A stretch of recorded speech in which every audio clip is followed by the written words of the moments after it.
Assalamualaikum dear IELTS candidates. I believe that all of you are doing well. Today's video, you will learn how to get a good score in IELTS speaking.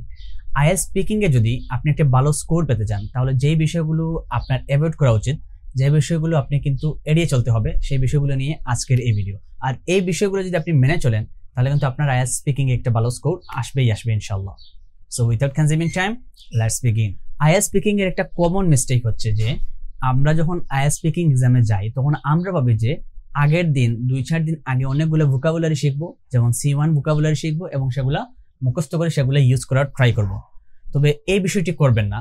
আপনি আগের দিন বা পরীক্ষার এক সপ্তাহ আগে যেই ভোকাবুলারিগুলো শিখছেন সেগুলো যদি ভালোভাবে প্র্যাকটিক্যালি আগে থেকে ইউজ করে অভ্যস্ত না হন তাহলে সেই ভোকাবুলারিগুলা ইউজ করার ট্রাই করবেন না, কারণ এটি করতে গেলে আপনার কিন্তু ফ্লুয়েন্সিটা কমে যাবে। কারণ যখনই আপনি একটা মেমোরাইজ ওয়ার্ড মানে যেটা আপনি শুধু মেমোরাইজ করছেন কিন্তু এটা প্র্যাকটিক্যালি ইউজ করেন নাই, ওই ওয়ার্ডটা যখন আপনি খুঁজতে যাবেন তখনই আপনার মধ্যে কি হবে, আপনার ফ্লুয়েন্সিটা ডাউন হবে। ওখানে একটা আপনি পোজ দিয়ে দিবেন বা মামলিং হতে পারে। সো এই জন্য আপনি যেই ওয়ার্ডের সাথে বেশি পরিচিত সেগুলো বলার ট্রাই করবেন।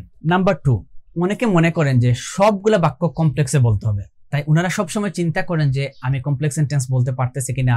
কমপ্লেক্স সেন্টেন্স বলার জন্য চিন্তা করতে করতে দেখা যায় যে ফ্লুয়েন্সিটা ডাউন হয়ে যায়। সো আপনি কি করবেন, কমপ্লেক্স সেন্টেন্স ইউজ করা অবশ্যই ভালো, তবে এই কমপ্লেক্স সেন্টেন্সগুলা আগে থেকে ইউজ টু হওয়ার চেষ্টা করেন। মানে আগে থেকে এগুলোর সাথে আপনি ইউজ টু যদি না হন তাহলে আপনি এগুলো বলতে যাবেন না। ধরেন আপনি সিন্স দিয়ে একটা বাক্য বলতে চাচ্ছেন কিন্তু আপনি সিন্সটা দিয়ে আপনি প্র্যাকটিসের সময় কোনোদিনও এটা ব্যবহার করেন নাই, সো এই বিষয়টা বলতে যাবেন না। এইটা যদি করতে যান তাহলে দেখবেন আপনার ফ্লুয়েন্সি অটোমেটিকলি ডাউন হবে। Number 3, memorising. অনেকে কি করে মেমোরাইজ করে যায়, যেমন বিশেষ করে কিউ কার্ডে অনেকে মেমোরাইজ করে চলে যান। তো মেমোরাইজিং কোনো কিছু বলতে যাবেন না, কারণ আপনি যেটা মেমোরাইজিং বা আপনি মুখস্থ করে কোনো কিছু বললে সেটা কিন্তু এক্সামিনার খুব সহজে ধরতে পারবে, কারণ তাদেরকে ওইভাবেই ট্রেনিং দেওয়া হয়েছে। তারা এটা কিন্তু ট্রেন্ড, এই বিষয়ে তারা খুব ভালোভাবে বুঝতে পারেন যে কোনটা আপনি মেমোরাইজ বলতেছেন আর কোনটা আপনি নর্মালি বলতেছেন। তো আপনি যখন মেমোরাইজিং অ্যান্সার দিবেন তখন তারা আরো ক্রিটিক্যাল কোয়েশ্চেন করবে। So be careful about memorising anything.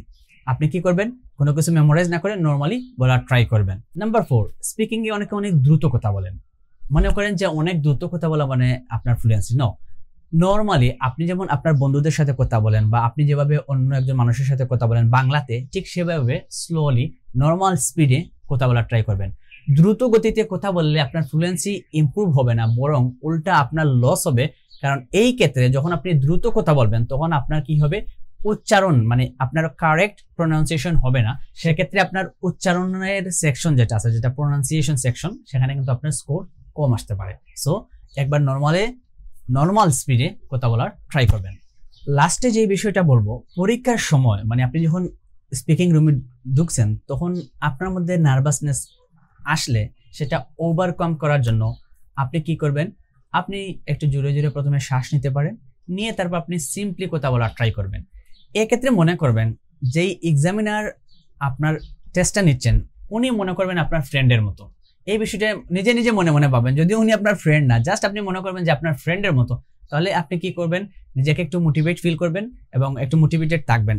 তো এই বিষয়টা যদি আপনি করেন তাহলে দেখবেন আপনার নার্ভাসনেসটা চলে যাবে। সো নার্ভাস হওয়া মুঠেও যাবে না, আপনি যা পারেন তা বলার ট্রাই করবেন। নার্ভাস হলেই কিন্তু আপনার স্কোরটা ডাউন করবে, কারণ তখন যে বিষয়টা আপনি জানেন সেই জিনিসটা কিন্তু আপনি বলতে পারবেন না। সো আপনি একেবারে নর্মাল অবস্থায় যেভাবে কথা বলেন ঠিক সেভাবে কথা বলার ট্রাই করবেন। তবে যদি একটা স্কুপ পান, একটা ওয়ার্ড আপনার জানা আছে ওই টপিক রিলেটেড, তখন ওই ওয়ার্ডগুলো ইউজ করার ট্রাই করবেন। আর আমি আবারও বলতেছি, লিস্ট করে ভোকাবুলারি শিখবেন না, এবং লিস্ট করে ভোকাবুলারি শিখলে সেগুলো ভালোভাবে ইউজ করতে পারবেন না। সো প্র্যাকটিক্যালি ভোকাবুলারি শিখুন এবং সেভাবে ইউজ করুন। ইনশাল্লাহ IELTS স্পিকিং এ আপনি একটা ভালো স্কোর করতে পারবেন। I am signing out. আসসালামু আলাইকুম।